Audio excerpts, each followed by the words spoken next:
delicia eres tú, Señor. Mi deseo eres tú, mi momento de amor, la alegría de vivir.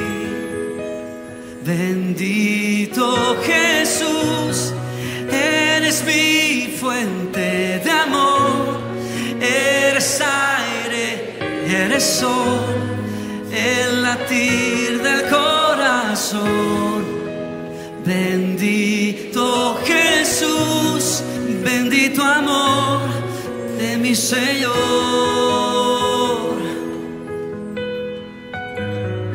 Bendito amor de mi Señor. Sí, Señor.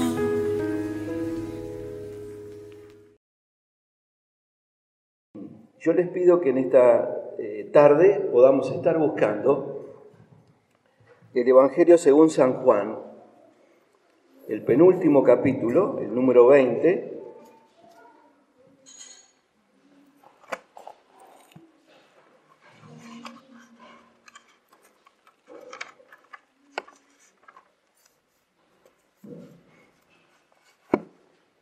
Buscamos este capítulo 20 y tratamos de leer, seguir la lectura atentamente.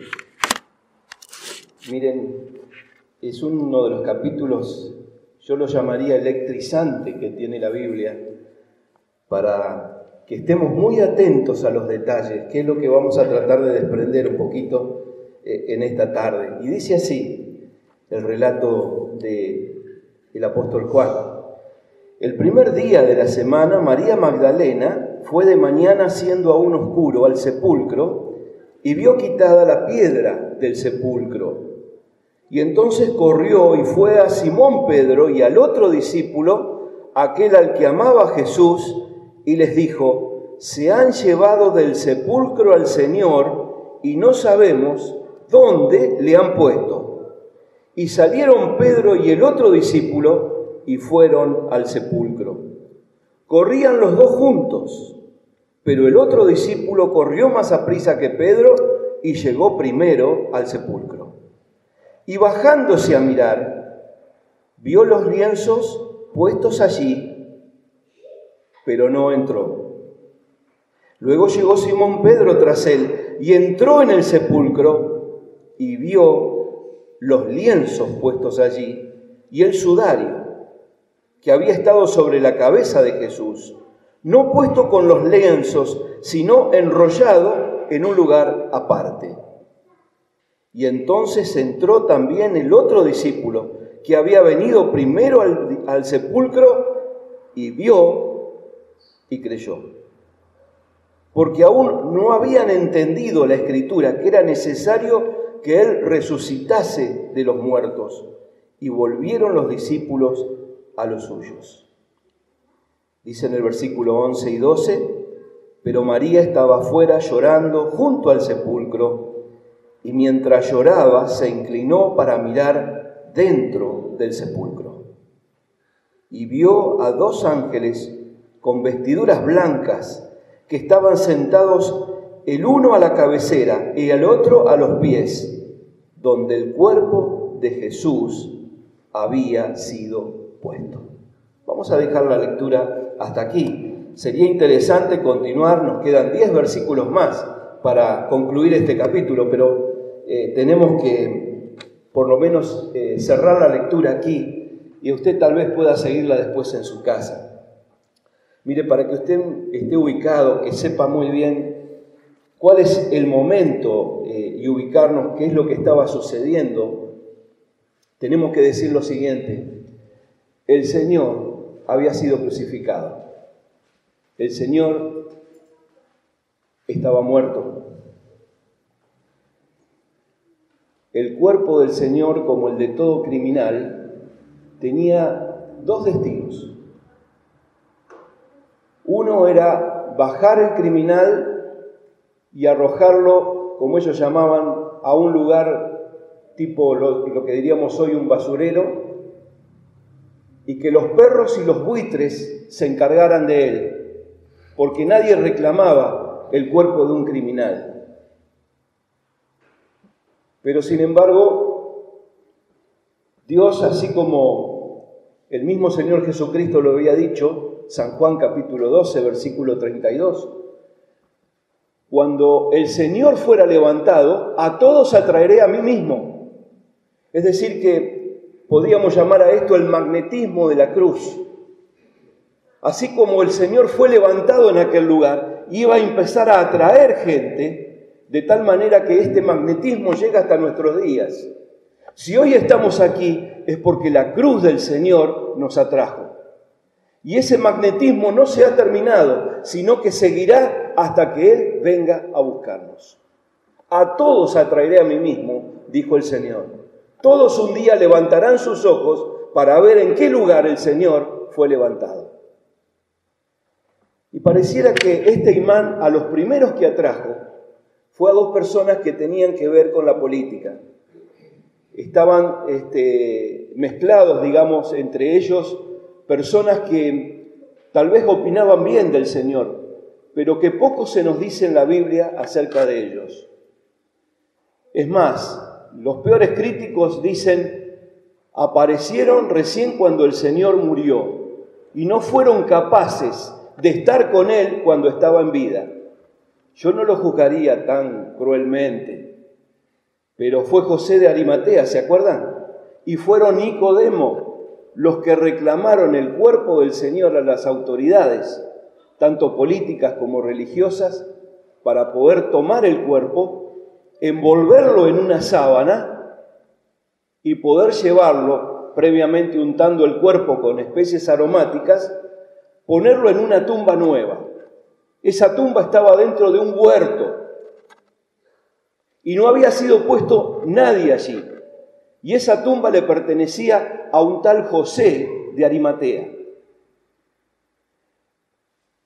Ustedes dirán, bueno, no estuvieron con él cuando el Señor vivía. Sí, puede ser, es cierto, pero mostraron valentía aún en este momento. Nadie deseaba tener el cuerpo de un criminal ni ensuciarse las manos con un tema como este. Pero sin embargo, él fue, pidió el cuerpo, lo puso en ese sepulcro nuevo y rodaron una gran piedra para cerrarla y mantenerlo allí, de manera tal que nadie pudiese entrar ni salir. Pero ustedes conocen la historia, esto no quedó allí, sino que las autoridades, sobre todo religiosas, pidieron al Imperio Romano que pusiera una guardia.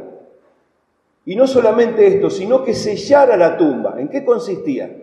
Era justamente cruzarlo con una especie de cuerdas y poner allí el sello del imperio, de manera tal que eso significaba que quien ponía las manos allí y quien intentaba romper ese sello, rodar la piedra y querer quitar lo que estaba dentro, se las tenía que ver con el Imperio Romano. No era solamente con un grupo de soldados o con un grupo de hombres, sino que tenía que pagar con la vida el hecho de haber roto el sello del imperio. Bueno, esto fue por un lado. Pero lo que tenemos aquí relatado es justamente cuando muy de madrugada, tal vez todavía no había amanecido, el sol apenas se vislumbraba, aparecen en escena, aquí se menciona a una mujer, en este evangelio, pero era un grupo de mujeres. Eran 3, tal vez 4, y quizás más, pero son de las que más o menos tenemos sus nombres. Ahora, por alguna razón, Juan solamente se ocupa de una sola, porque tal vez fue la que hizo la punta, tal vez fue la que fue primero. Todas llevaban consigo especies aromáticas para poder untar de nuevo, cubrir el cuerpo del Señor, que ya había estado, ya lo habían tenido cerca y estaba muerto, era un cuerpo inerte. Pero sin embargo iban con toda la ilusión en esa mañana de encontrarse con ese cuerpo, aunque estuviese muerto, pero poder estar un poco más cerca del Señor. Y llegaban esa mañana a la tumba y de pronto sus ojos no les alcanzan para ver lo que estaba pasando. La piedra que cubría, en parte hacía de puerta de esa tumba, dice que estaba rodada hacia un costado. Por supuesto, el sello ya estaba roto. Los guardias no estaban. Cayeron casi como muertos. Estaban dormidos a un costado. Y lo que ve María Magdalena lo sorprende realmente y causa en ella una especie de temor, de desilusión, de desesperanza, de correr por ayuda. A tal punto que llega con esas especies y empieza a preguntar: ¿quién se llevó a mi Señor? ¿Dónde le pusieron? Nadie podía darle una respuesta.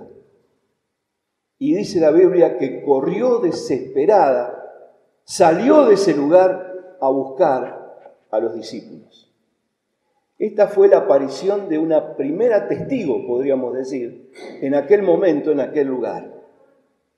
Ustedes me dirán: bueno, pero ¿por qué estamos comentando tantos años después algo que sucedió hace tantos años? ¿Qué tiene que ver con mi realidad? ¿Qué tiene que ver con mis días? Saben ustedes que es muy parecido el panorama al que vivimos actualmente. Ustedes me dirán: ¿en qué momento de la humanidad estamos? Y yo les digo que estamos en un momento de tinieblas, de oscuridad, de desorientación. Y no solamente me limito a mi país, el lugar donde vivimos, donde estamos todos los días, sino que se los digo a nivel mundial. Grandes líderes del mundo, grandes científicos de la Tierra hoy, realmente no saben qué es lo que está pasando. Miren, yo desde que nací conozco el Paraná correntoso, con mucha agua. Y el problema del Paraná fue que siempre nos inundaba. Pero yo jamás vi el río y la laguna que tenemos acá cerca totalmente seco. ¿Qué está pasando en un lugar como este, donde siempre estábamos rodeados de agua? ¿Qué sucede? Realmente nos tiene desorientados a todos y ya tiene que ser parte de nuestras oraciones estar orando para que el río vuelva a tener agua, vuelva a tener corrientes y sea fuente de agua para otros lugares también. Pero la sequía que se avecina es tremenda. Miren, me llama la atención ver por televisión, en esta semana también sucedió, lugares en Europa, que ustedes me dirán: bueno, acá en Sudamérica no podemos tener esa tecnología, no podemos darnos cuenta, no tenemos esos lugares de investigación, no tenemos esas personas que pueden llegarse a dar cuenta que se van a inundar.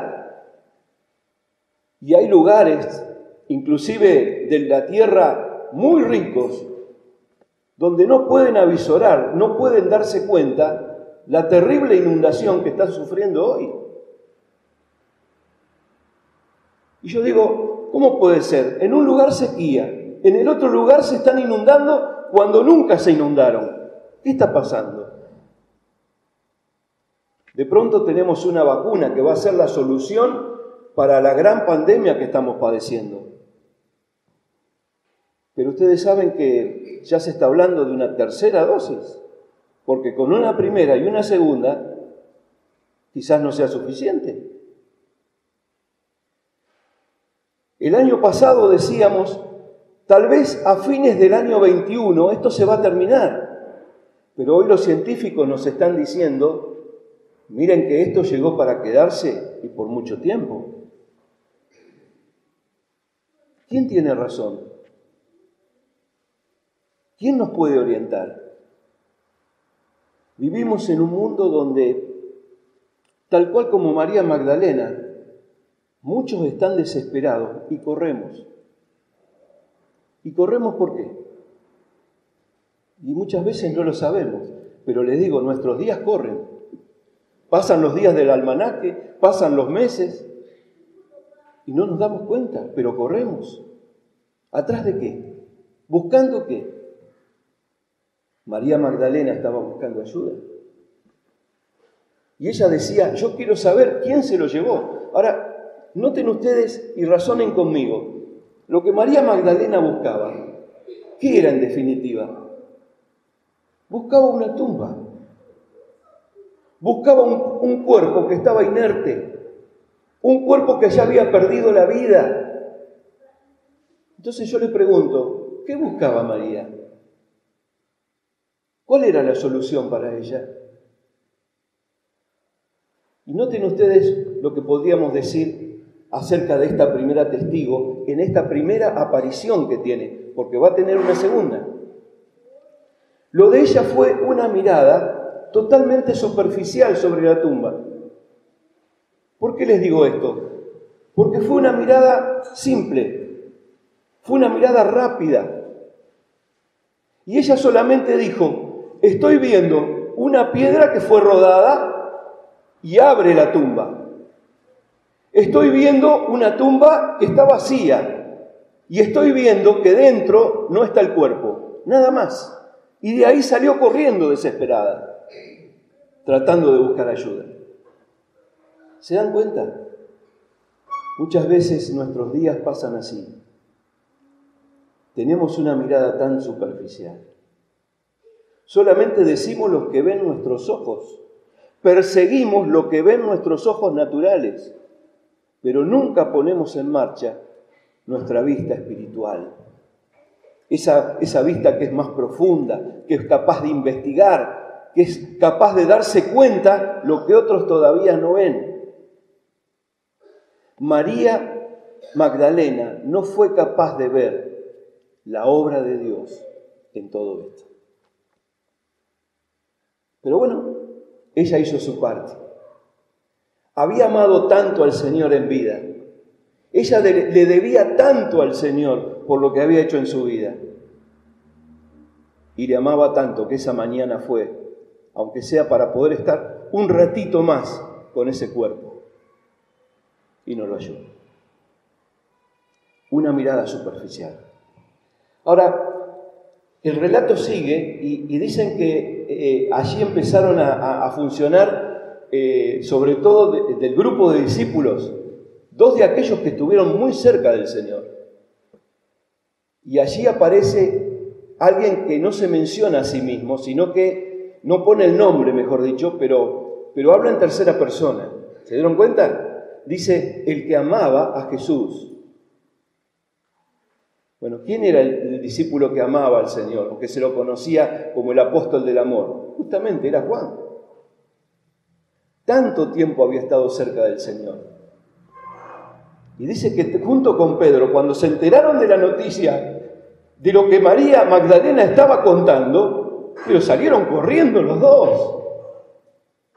Y desesperadamente salieron a hacer el camino hasta que dice que llegaron hasta el lugar de la tumba. Cuando llegan al lugar de la tumba, ¿qué sucede? Juan corrió primero, llegó primero. Y fíjense ustedes en este detalle, versículos 5 y 6.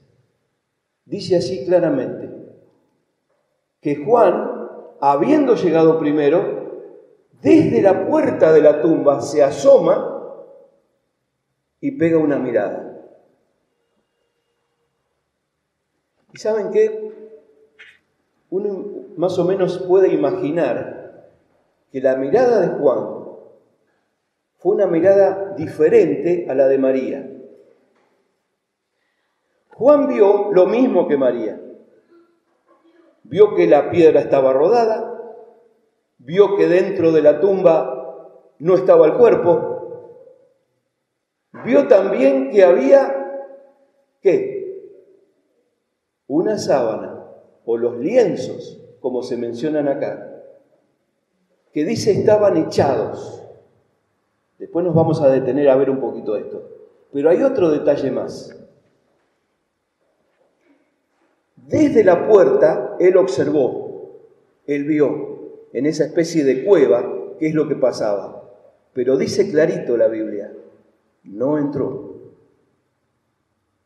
Lo que vio desde afuera, desde la puerta de la tumba, es como que para él fue, y diría, suficiente. No hace falta que yo entre. Y se dio cuenta que ahí estaba la mano de Dios. ¿Se da cuenta? Y él aporta hasta aquí este detalle, que vamos a tratar de conocer y de descifrar qué significaba. Él vio la sábana o vio los lienzos que dice estaban echados. Hay otra traducción un poco más nueva que nos habla que esa sábana o esos lienzos es como que estaban puestos a un costado y caían desde el lugar donde el Señor había sido puesto. Es decir, lo que él quiso más o menos detallar o decir es que alguna vez esa sábana contuvo un cuerpo y ese cuerpo salió de ese lugar. Hagan de cuenta que se esfumó, se salió. Es como si tuviéramos una bolsa inflada y de golpe se desinfla. El aire sale, pero la tela, el lienzo, la sábana, como la podemos traducir, quedó perfectamente en el lugar, como desinflado, como puesto, como echado hacia un costado.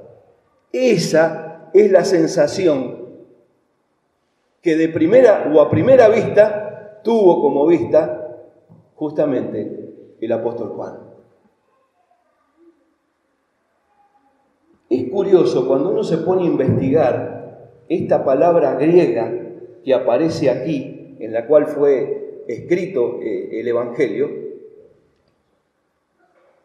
que es la misma palabra que aparece en Lucas capítulo 2, cuando dice que el Señor fue recibido como el primogénito de José y María. ¿Se acuerdan de la historia? Estaban en Belén y estando en ese pesebre, porque no conseguían lugar para poder tenerle, dice que tomaron el niño. ¿Y qué hace uno cuando tiene un bebé en este mundo? Lo recibe y ¿qué le pone? Lo envuelve en lienzos, lo envuelve en una especie de tela que se asemeja a una sábana pequeña, y en este caso la Biblia lo dice o lo traduce de esta manera también. Le pusieron pañales. ¿Lo leyó alguna vez? El Señor, el Hijo de Dios, envuelto en pañales, como cualquier bebé. Es curioso que seguimos buscando en la Escritura y también después se nos habla que su mamá, María, le tejió una túnica que era de una sola costura. Ahora, acá se nos aclara, esta tela era diferente a la otra. Ya no era la misma tela de un pañal, era una tela más fina. Suponemos que pudo haber sido una especie de lino, una tela mucho mejor. Pero un día, cuando el Señor es apresado, le sacan esa túnica, la quieren partir en pedazos para sortearla entre los soldados, y por alguna razón uno de ellos dijo: no, dejemos que la túnica permanezca entera.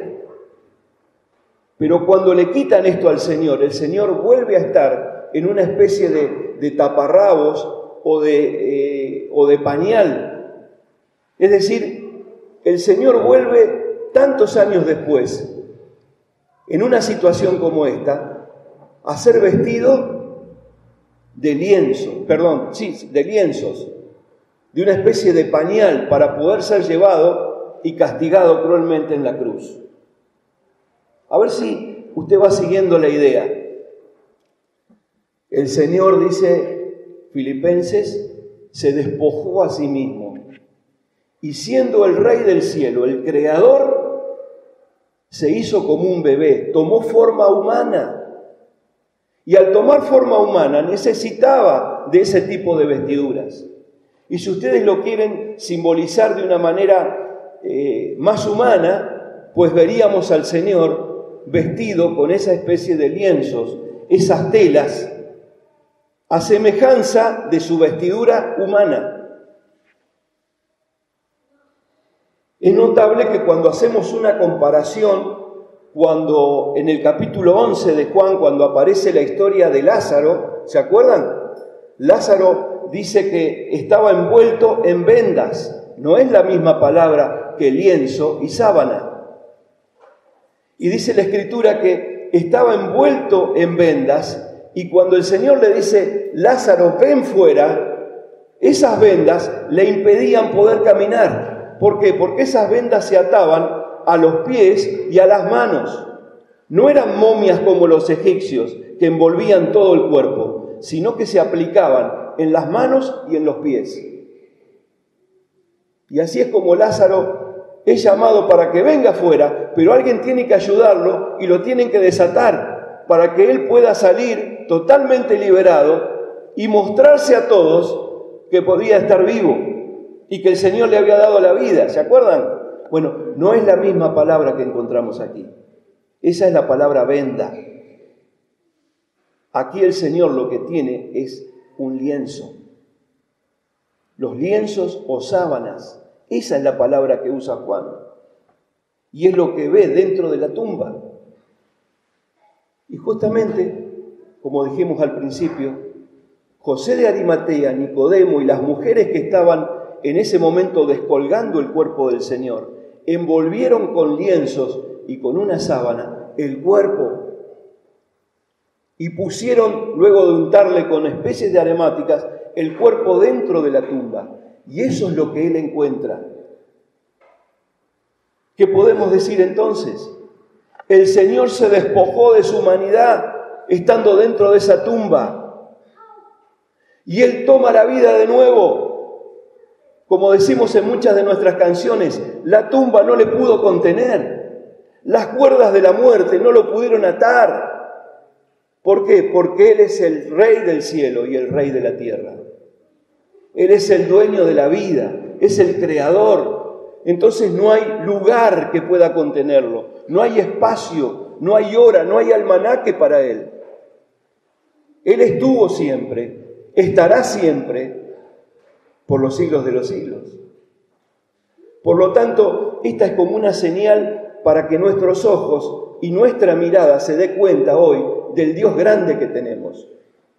Él muestra allí su omnipresencia, su omnipotencia, y se desviste de humanidad como se vistió durante esos 33 años, para volver a mostrarnos nuevamente su humanidad, su divinidad. Él nunca la había perdido, siempre permaneció en Él, pero así se nos mostró para que nos diésemos cuenta que Él verdaderamente era el Hijo de Dios. Por eso cuando Juan encuentra primeramente esto, para él es como que tuvo una mirada contemplativa y dijo, estoy admirado, esto es suficiente, esto me da a entender que fue obra de Él, pero todavía faltaba más. ¿Por qué? Porque viene la tercera mirada, que es la mirada del otro hombre que también había estado tanto tiempo cerca del Señor. Llega Pedro. Ahora, noten ustedes lo siguiente. Pedro ve lo mismo que vio María y que vio Juan. Porque dice que vio la piedra a un costado, dice que vio la tumba que estaba vacía. Dice también la Biblia que Pedro vio la sábana que alguna vez había contenido el cuerpo, que estaba echada hacia un costado, desinflada y caída, así como mostrando que alguna vez hubo algo ahí dentro y ya no estaba más. Pero Pedro agrega algo más. Por eso decimos que la mirada de Pedro es una mirada más observativa, más investigativa, una mirada que quiere indagar un poco más. Y a él le llama la atención otra cosa, que acá se nos agrega. Él vio el sudario. Dice que vio el sudario que estaba perfectamente acomodado, ordenado, a un costado de donde estaba el lienzo. ¿Qué era el sudario?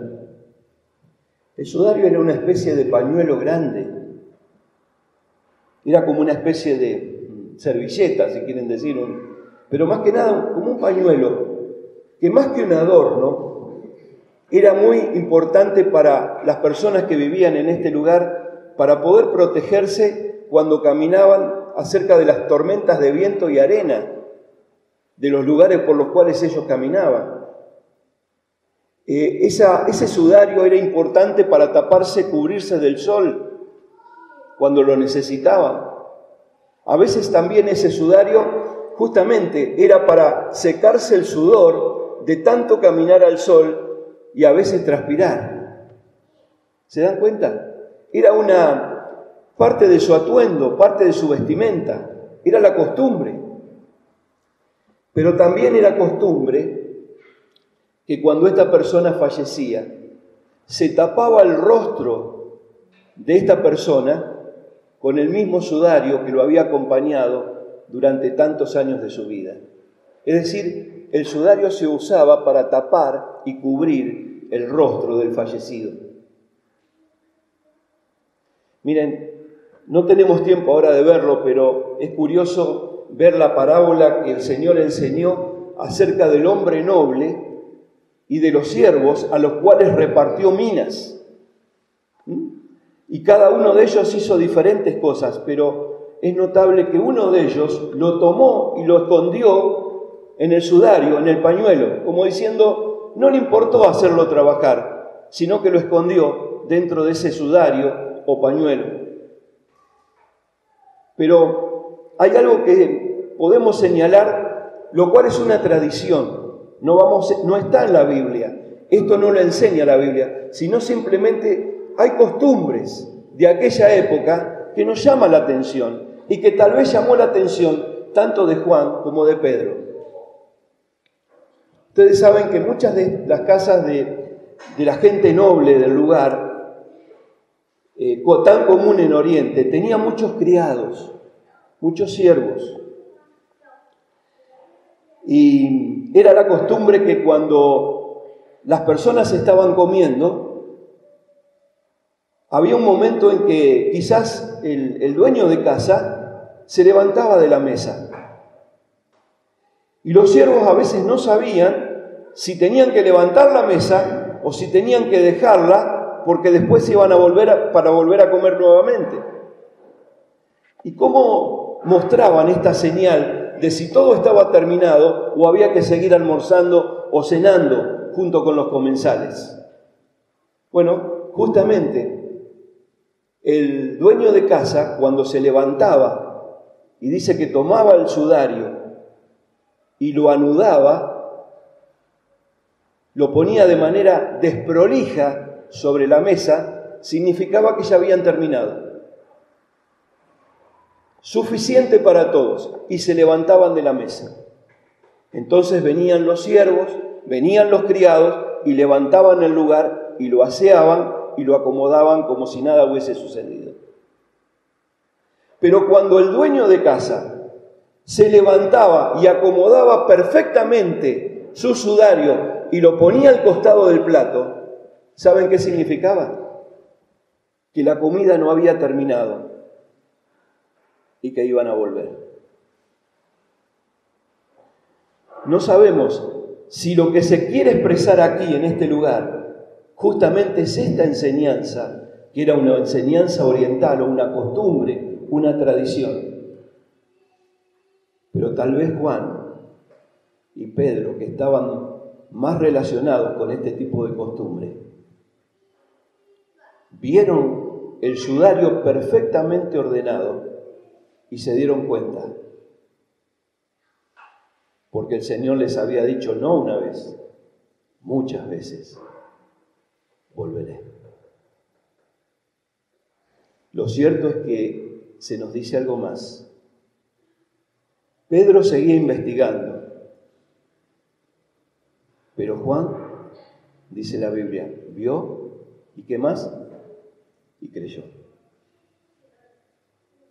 Es decir, que dentro de sí mismo alabó a Dios. Dio gracias a Dios, porque se estaba dando cuenta que lo que estaba viendo no era obra de un ser humano, sino que era Dios quien estaba obrando. Quizás no sabía qué era lo que estaba pasando. No se daba cuenta del todo, pero estaba empezando a darse cuenta lo que iba a suceder. Qué tremendo, ¿no? Cada uno aportó de lo suyo, cada uno tuvo una mirada diferente. Ahora yo pregunto, ¿y nosotros hoy? ¿Qué mirada tenemos de la cruz? ¿Qué mirada tenemos de esa tumba vacía? Estas señales que estamos viendo dentro de la tumba no ponen nuestro corazón sobre la mesa para que digamos, creo realmente que Cristo me resucitó. Yo te hago una pregunta más, o le hago una pregunta más también hoy. ¿Usted es un testigo real de Cristo?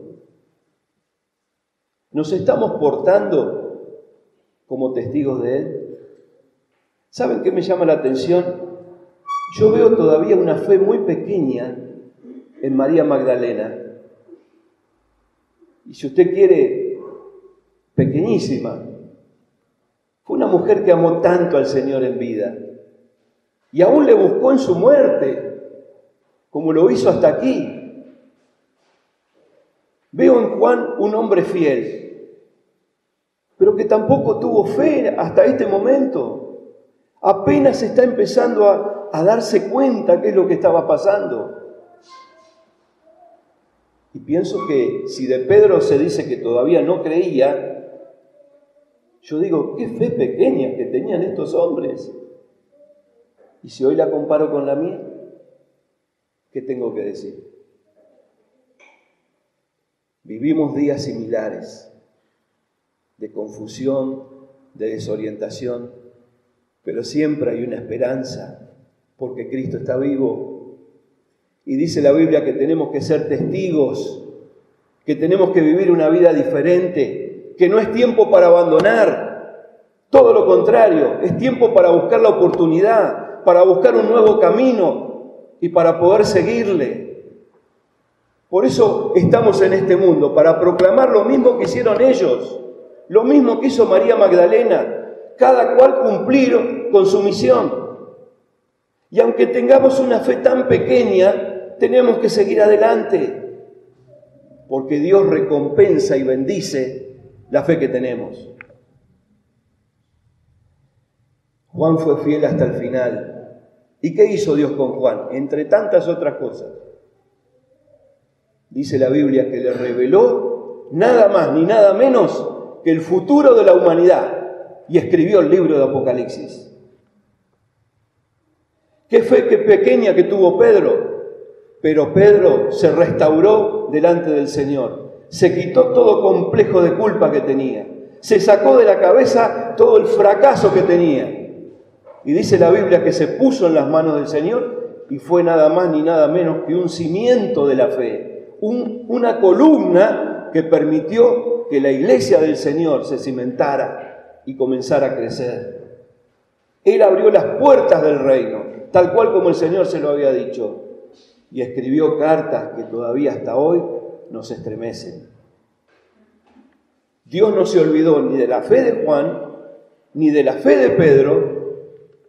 Ahora, yo me pregunto, ¿y qué de María? ¿Usted sabe lo que pasó con María?